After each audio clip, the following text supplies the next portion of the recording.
Olá, turma de Análise Matemática 1, sejam todos bem-vindos a mais uma exposição do curso. Nesse vídeo nós vamos ver uma relação entre conjuntos abertos e fechados. Nós vamos verificar que um conjunto ele é aberto se e somente se quando seu complementar é fechado. Ou seja, um conjunto é aberto, implica seu complementar fechado. E, na verdade, um conjunto ser fechado implica seu complementar aberto. Isso vai ser bem interessante porque, por exemplo, nas exposições anteriores a gente verificou que se você tiver uma união arbitrária de abertos, você tem um conjunto aberto. E uma interseção filha de abertos, você tem um conjunto aberto. Então, utilizando isso e as regras de De Morgan, regra de De Morgan para conjunto, relembrar aqui, que se você, o complementar da interseção é a união dos complementares. Né? É como se fosse na regra de De Morgan lá da lógica. Você complementa aqui os conjuntos e troca a operação de interseção para união. Tanto vale, tem a regra de Morgan para a interseção, como também para a união. Né? O complementar da união é a interseção dos complementares. Aqui eu coloquei com duas, mas é para qualquer quantidade de elementos. Então, por exemplo, se eu tenho problemas associados a conjuntos abertos, que eu sei que a união arbitrária de abertos é aberto, eu posso transformar esse problema num problema para conjuntos fechados. Né? Porque se A é um conjunto que é aberto, aberto, o seu complementar, o complementar do complementar de A é fechado. Então, quando aqui de um lado eu tenho conjuntos abertos, no outro lado eu tenho os complementares deles, são conjuntos fechados. E vice-versa, se eu tiver aqui conjuntos fechados, aqui você vai ter o complementar desses conjuntos, que são conjuntos abertos. Então nós vamos demonstrar esse teorema, que é o teorema 3 da seção 5 do livro, na verdade que afirma isso. Um conjunto F é fechado se e somente se o seu complementar é aberto. Então é demonstração tipo se e somente se, tem a ida e tem a volta. Vamos fazer primeiro a ida. Eu vou fazer aqui na outra folha de papel, para a gente fazer mais organizado. Então, primeiro vamos fazer a ida. Na ida você tem que F é um conjunto fechado. E isso aqui é a hipótese. E a gente quer demonstrar que o complementar de F, que a gente chama de A, vezes reais menos F, é um conjunto aberto. Então, essa aqui é a hipótese que a gente tem, e isso aqui é o que a gente quer demonstrar a tese. Então, a gente quer mostrar que A é um conjunto aberto. Para mostrar que A é um conjunto aberto, nós temos que pegar um elemento qualquer dentro do conjunto A e mostrar que ele é interior. A definição do conjunto aberto é um conjunto ele é aberto quando todos os seus pontos é interior, ou seja, quando o conjunto coincide com o seu interior. Então, vamos pegar um elemento em A, ou seja, como A é R menos F, A não está em F. Então, seja... Nosso objetivo é mostrar que esse Azinho tem um intervalo centrado nele totalmente contido dentro do conjunto A. É a definição de conjunto A ser aberto.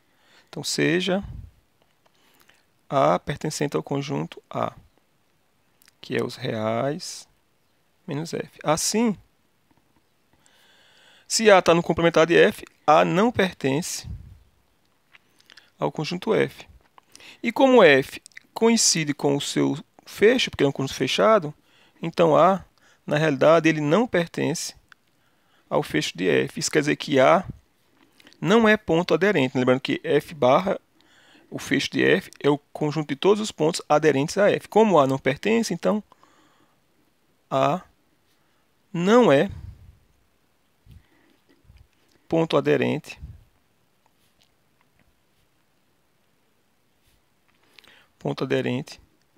a F.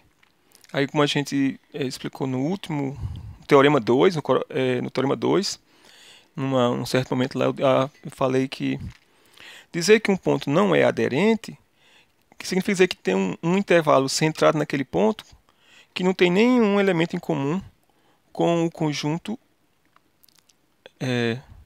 foi o que a gente enfatizei para dizer o que significa dizer que um ponto não é aderente ao conjunto F. Então, nesse caso, como A não é aderente a F, isso quer dizer que existe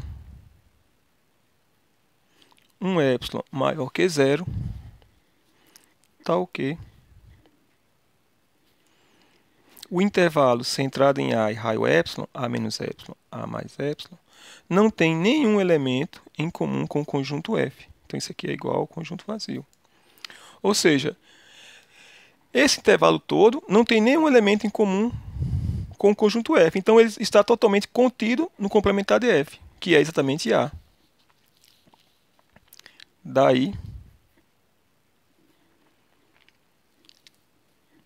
A menos epsilon, A mais epsilon está contido no conjunto A, que é exatamente o complementar de F, que era o que a gente queria demonstrar. A gente pegou um elemento A qualquer dentro do conjunto A, que a gente quer mostrar que é aberto, e mostramos que existe um epsilon maior que zero, tal que o intervalo centrado em A e raio epsilon totalmente dentro do A. Ou seja, A é aberto. E o conjunto A é aberto.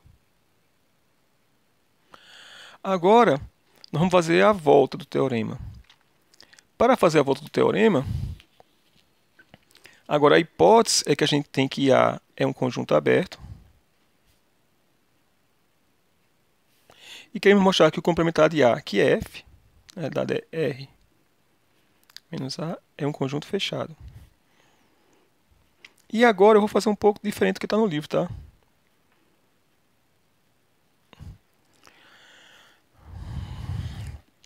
Bem, então A é um conjunto aberto e nós queremos mostrar que F é um conjunto fechado.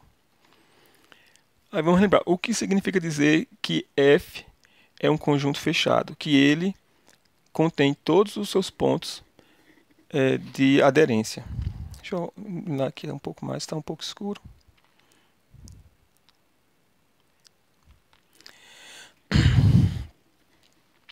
Então, para isso, vamos ter que pegar um elemento que está no conjunto aderente de F e mostrar que pertence a F, para ele ser um conjunto fechado. Então, vamos pegar um elemento que está dentro do conjunto aderente de F e mostrar que ele, na realidade, é um elemento de F, para que ele possa ser um conjunto fechado. Então, seja um elemento, chamado de A também, A pertencente a F barra, um ponto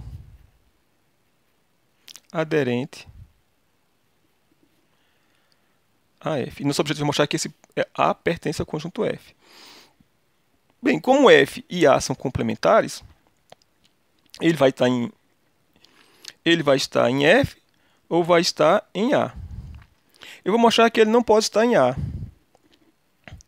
Se o Azinho pertence a A, vamos chegar a uma contradição, e essa contradição do fato é a gente supor que o A pertence a esse A aqui. Então, na realidade, ele tem que estar fora de A. Se ele está fora de A, é porque ele tem que estar dentro de F. Então, essa maneira que eu vou fazer aqui é um pouco que está no livro. Então, se A pertence a A, como A é aberto, como o A maiúsculo aqui é aberto, a gente sabe que existe um epsilon, quando se é aberto, tem uma vizinhança aqui do ponto A, um intervalo centrado em A e raio epsilon, totalmente dentro de A. Então, se é aberto como A, se A pertence a Azinho, como é aberto, existe um epsilon que é zero, tal que o intervalo centrado em A e raio epsilon está totalmente contido dentro de A. Mas como A é igual aos reais menos F, ou seja, o complementar de F, isso implica dizer que A menos epsilon, A mais epsilon, interseção com F, vai ser quem? Esse conjunto está totalmente contido no complementar de F, então não tem nenhum elemento de F aqui dentro. Então, quando eu fizer esse conjunto de interseção com F, isso aqui vai dar o conjunto vazio. Mas isso não pode acontecer aqui uma contradição, porque a gente viu que no teorema 2, um ponto é aderente se e somente se qualquer conjunto aberto que contenha o ponto aderente tem que conter elementos do conjunto. Esse aqui é um conjunto aberto? É. Contém o elemento A? Contém. Tem essa interseção, tem elementos do conjunto em que chama aqui o F? Não tem. Isso aqui é uma contradição com o teorema 2.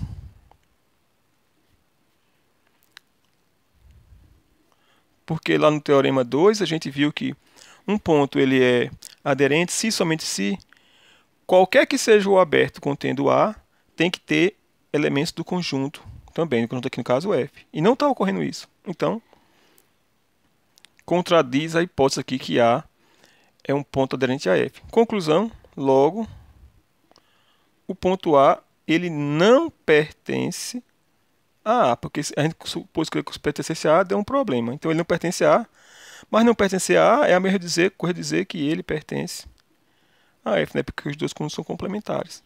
E era o que a gente queria demonstrar. A gente pegou um elemento que é um ponto de aderência e mostrou que esse ponto de aderência pertence ao conjunto F. Ou seja, resumindo, F é igual a F barra e F é fechado.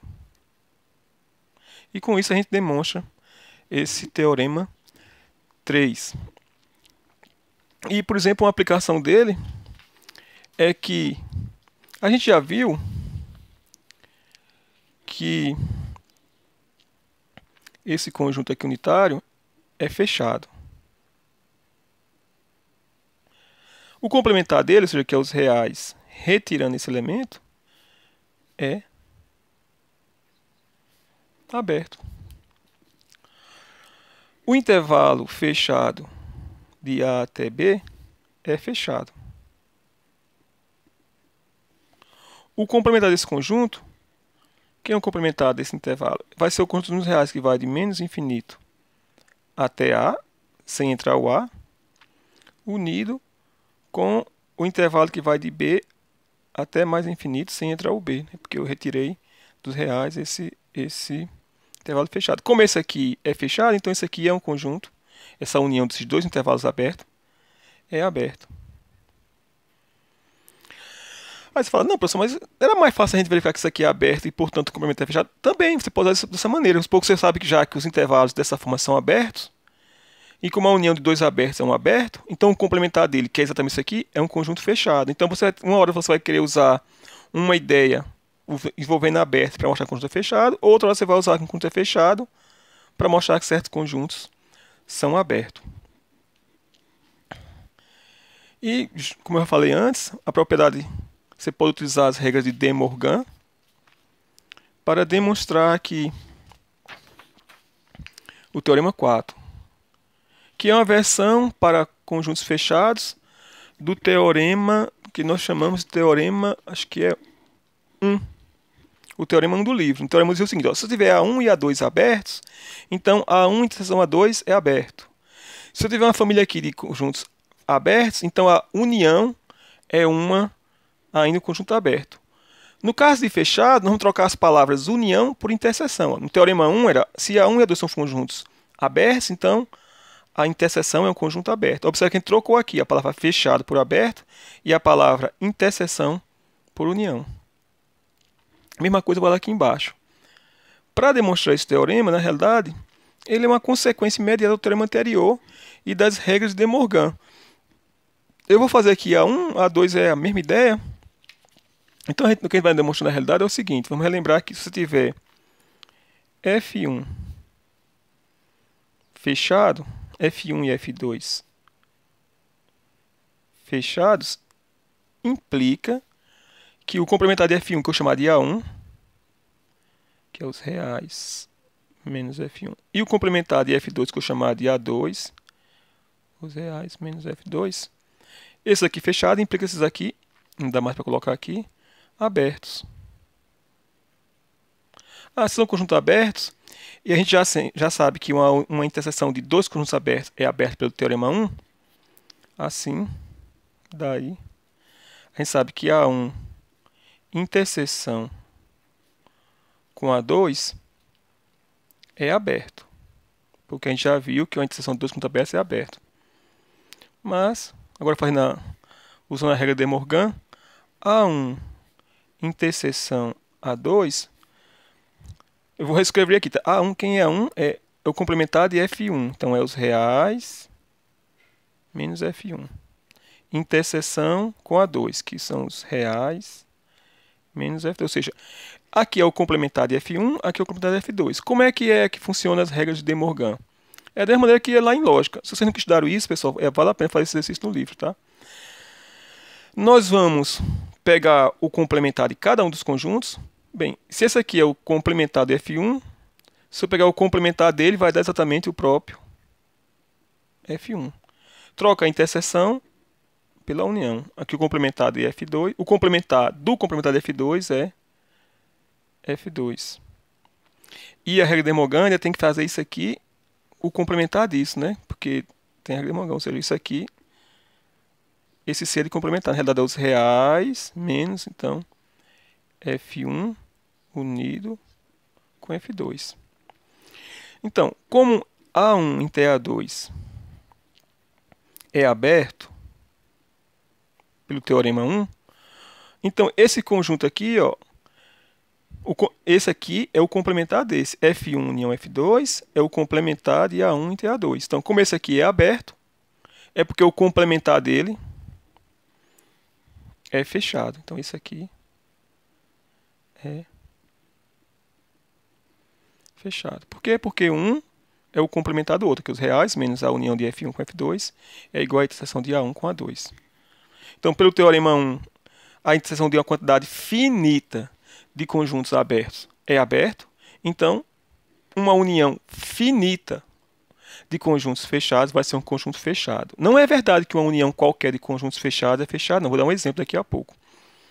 Bom, e a outra parte, a parte 2i, é a mesma ideia, só que em vez de você vai escrever isso para uma quantidade arbitrária de elementos. Não precisa demonstrar, como a gente fez no teorema 1, né, que a gente mostrou que a união arbitrária de conjuntos abertos é um conjunto aberto. Em algum momento a gente usou a definição mesmo de união arbitrária. Aqui você não precisa usar essa definição de interseção arbitrária, basta usar essas propriedades de De Morgan para a união e interseção de conjuntos. Então, exemplos desse teorema 4. Se eu pegar um conjunto finito, será que um conjunto finito ele é fechado? Vou pegar assim um conjunto A como sendo A1, A2, até a N. É um conjunto fechado. Por que um conjunto fechado? Porque ele é uma união finita de conjunto fechado. Ou seja, você pode escrever esse conjunto A como sendo a união com I variando de 1 até N do conjunto unitário a I. Né? Você, quando I for igual, dá o A1. Aí dá o A1 unido com A2, unido com a N, que dá exatamente o conjunto A.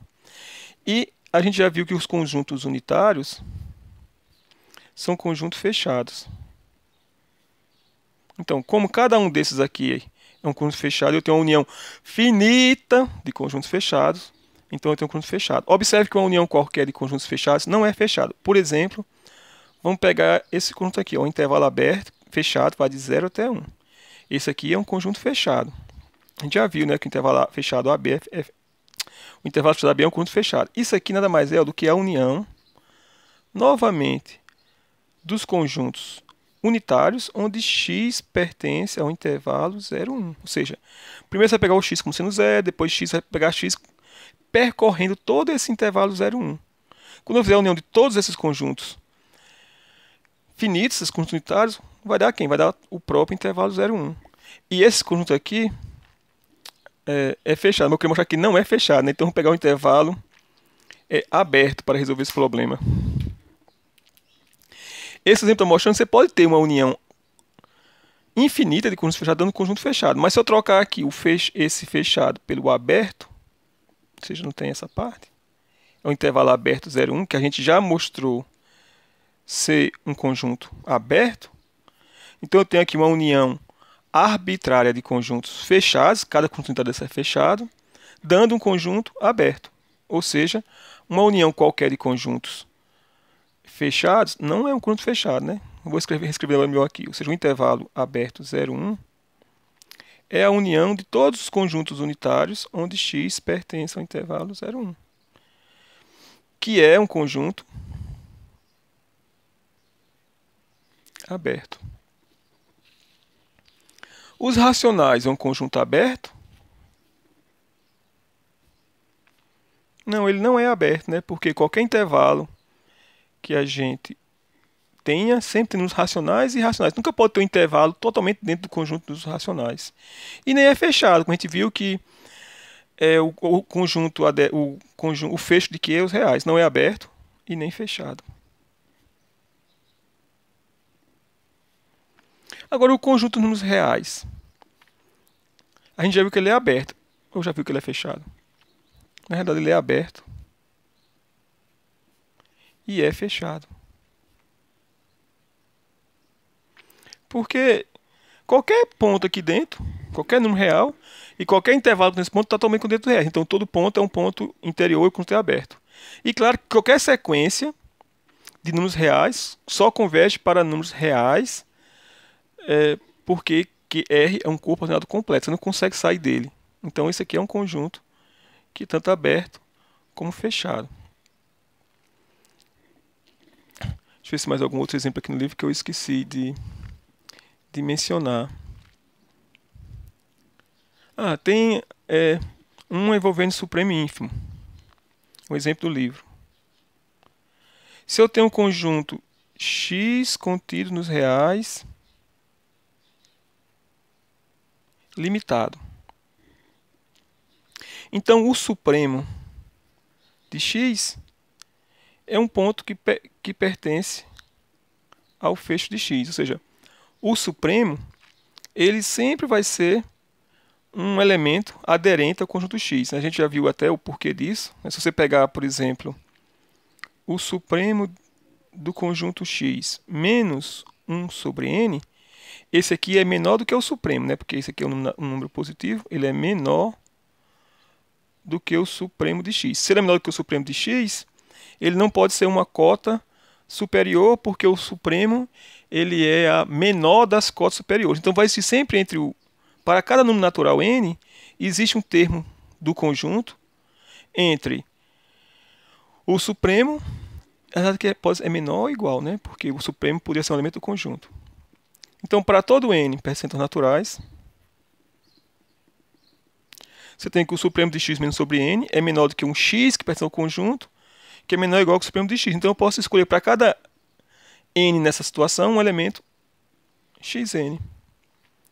E aí, essa sequência, ó, xn, está exprimida entre o supremo de x, ela é menor ou igual, mas é maior do que essa outra. Só que essa sequência converge, né? Porque 1 sobre n converge para zero, aqui é constante igual ao supremo de x, então isso aqui vai convergir para o supremo de x. Aqui também é constante igual ao supremo de x, converge para o supremo de x, então, portanto, xn. Logo, nós temos que para todo n pertencente aos naturais, xn pertence ao conjunto em questão, e o limite dessa sequência xn é igual a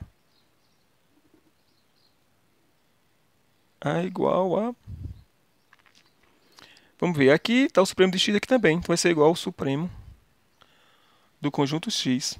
Ou seja, o supremo de x é um elemento que pertence ao fecho do conjunto x. A mesma coisa vale para o índice de um conjunto. Bem, pessoal, com isso a gente termina essa parte envolvendo os abertos e fechados. Tem uma parte ainda falando sobre cisão. Eu vou olhar se a gente vai precisar ou não, porque a gente está um pouco atrasados. E no próximo vídeo, no próximo Stops, eu quero falar sobre ponto de acumulação e conjunto compacto. Então, obrigado por ter assistido e até a próxima exposição.